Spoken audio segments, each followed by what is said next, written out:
जोहार, नमस्ते। तो कैसे हैं मेरे झारखंड के सभी क्लास 9 के बच्चे? तो आशा करते हैं कि आप लोग सभी कोई स्वस्थ और मस्त होंगे और आप लोग का एग्ज़ाम की तैयारी भी बहुत मस्त चल रही होगी। तो चलिए आज मैं आप लोग को क्लास 9 का सामाजिक विज्ञान यानी कि सोशल साइंस का क्वेश्चन कराने वाला हूँ, जो कि आपका एग्ज़ाम के लिए बहुत ही ज़्यादा इम्पोर्टेंट होने वाला है। तो देखिए सबसे पहले इसमें क्वेश्चन क्या पूछा गया है, फ्रांसीसी क्रांति कब शुरू हुई? तो फ्रांसीसी क्रांति आपका शुरू हुई थी 1789 में, इसलिए इसका आंसर होगा ऑप्शन नंबर बी। उसके बाद क्वेश्चन नंबर दूसरा में पूछा है, फ्रांसीसी क्रांति में बुर्जुआ शब्द का क्या अर्थ है? तो फ्रांसीसी क्रांति में बुर्जुआ शब्द का अर्थ होता है मध्यम वर्ग। ऑप्शन नंबर होगा आपका आंसर सी। क्वेश्चन नंबर तीसरा में पूछा है, कट्टरपंथी जैकोबिन्स ने किस राजनीतिक क्लब की स्थापना की थी? तो कट्टरपंथी जैकोबिन्स ने आपका जैकोबिन्स क्लब की स्थापना की थी, इसलिए इसका आंसर होगा option number D. Question number चौथा में पूछा है, नेपोलियन बोनापार्ट ने खुद को फ्रांस का सम्राट कब घोषित किया? 1804 में घोषित किया, इसलिए इसका आंसर होगा option number B. Question number 5वां में आपको पूछा है, हॉलोकॉस्ट किससे संबंधित है? तो हॉलोकॉस्ट जो है आपका द्वितीय विश्व युद्ध से संबंधित है। क्वेश्चन नंबर 6 में आपको पूछा है, भारत की सबसे बड़ी नदी कौन सी है? तो भारत की सबसे बड़ी नदी आपकी है, आप लोग सभी को जानते हैं, वह है गंगा, इसलिए इसका आंसर होगा ऑप्शन नंबर ए। उसके बाद नेक्स्ट क्वेश्चन है 7, भारत की अक्षांश सीमा कितनी है?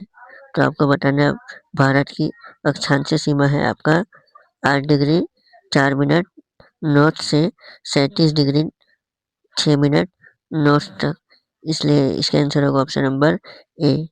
क्वेश्चन नंबर 8 में आपको पूछा है, भारत की सबसे उत्तरी पर्वत श्रृंखला कौन सी है? तो बताना है आपको भारत की उत्तरी पर्वत श्रृंखला कौन सी है? तो वो है आपका हिमालय। क्वेश्चन नंबर 9 में आपको पूछा है, कपास उगाने के लिए कौन सी मिट्टी सबसे उपयुक्त होती है? तो आप लोग सभी को जानते हैं, कपास उगाने के लिए सबसे अच्छी मिट्टी वो होती है, वो है काली मिट्टी। क्वेश्चन नंबर 10वां में आपको पूछा है, किस नदी को दक्षिण गंगा के नाम से जाना जाता है? तो आप लोग बताएंगे किस नदी को दक्षिण गंगा के नाम से जाना जाता है? तो वो है आपका आंसर होगा ऑप्शन नंबर बी। उसके बाद नेक्स्ट क्वेश्चन है आपका 11 नंबर, लोकतंत्र की मुख्य विशेषता क्या है?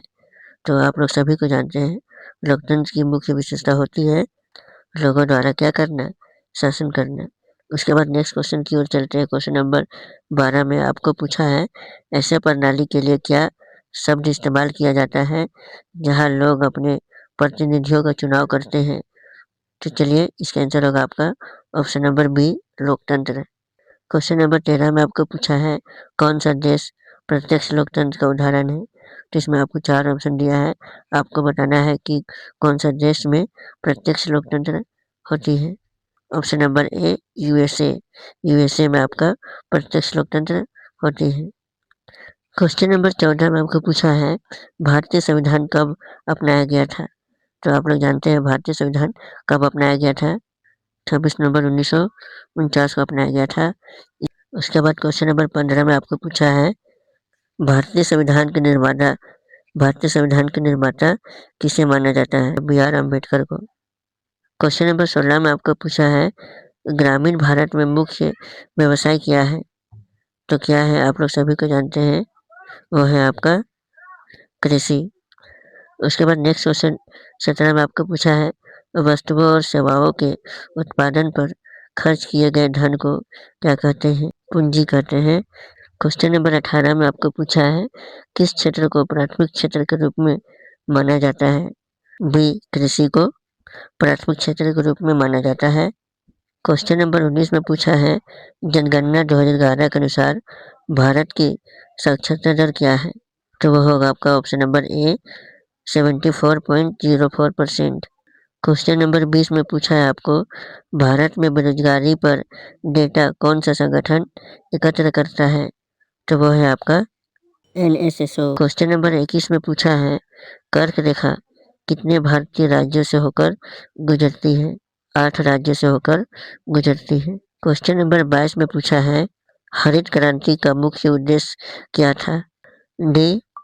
कृषि उत्पादन बढ़ाना। नेक्स्ट क्वेश्चन, क्वेश्चन नंबर 23 आपको पूछा क्या है, कौन सा मौलिक अधिकार कानून के समक्ष समानता सुनिश्चित करता है?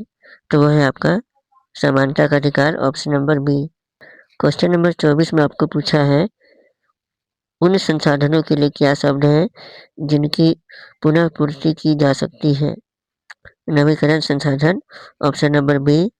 नेक्स्ट क्वेश्चन आपका 25 नंबर में पूछा है, नाजी पार्टी का प्रतीक क्या था? स्वस्तिक, ऑप्शन नंबर डी।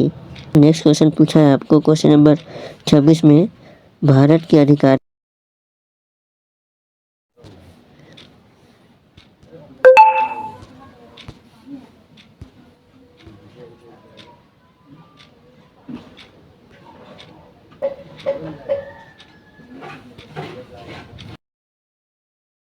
नंबर 26 में पूछा है, भारत की आधिकारिक भाषा क्या है? हिंदी भाषा। अगला क्वेश्चन, क्वेश्चन नंबर 27 में आपको पूछा है, किस घटना को प्रथम विश्व युद्ध की शुरुआत माना जाता है?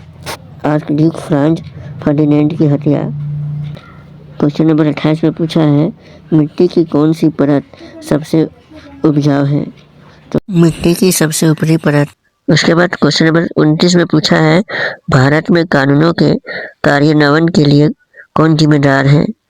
तो भारत में कानूनों के कार्यान्वयन के लिए जिम्मेदार होते हैं वो है बी, कार्यपालिका। क्वेश्चन नंबर 30 में आपको पूछा है, ग्रामीण क्षेत्रों में ऊर्जा का प्राथमिक स्रोत क्या है? Option number C, biomass. Question number 31 में आपको पूछा है, वॉल स्ट्रीट एक्सचेंज कहाँ पर है? तो आपको बताना है कि कहाँ पर है, ऑप्शन ए, अमेरिका में। उसके बाद अगला क्वेश्चन पूछा है क्वेश्चन नंबर 32 में, संयुक्त राज्य अमेरिका में श्वेतवासियों द्वारा खेती की कौन सी विधि अपनाई गई थी? ऑप्शन नंबर सी, गहन कृषि। अगला क्वेश्चन, क्वेश्चन नंबर 33 में आपको पूछा है, गर्मियों में उत्तरी मैदानों में बहने वाली हवा को क्या कहते हैं? तो उसे क्या कहते हैं आप लोग सभी को जानते हैं, वह है आपका ऑप्शन नंबर बी, लू कहते हैं। क्वेश्चन नंबर 34 में आपको पूछा है, निम्नलिखित में से कौन सा भारत के उत्तरी पश्चिम भाग में सर्दियों के दौरान वर्षा का कारण बनता है?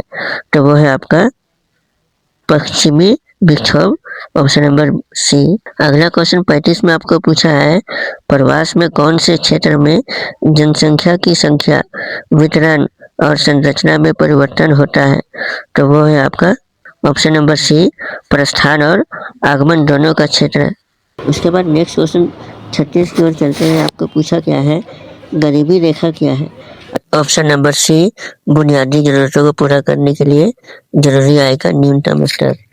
क्वेश्चन नंबर 37 में आपको पूछा क्या गया है, देखिए, निम्नलिखित में से कौन संविधान सभा के सदस्य नहीं थे? तो आपको बताना है इनमें से कौन संविधान सभा के सदस्य नहीं थे। तो इसका आंसर होगा आपका option number A, Mahatma Gandhi.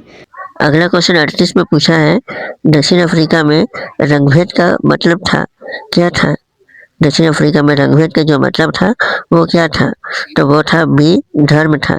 उसके बाद क्वेश्चन नंबर 39 पूछता है, भारतीय संविधान लागू कब हुआ? वो है 26 जनवरी 1950।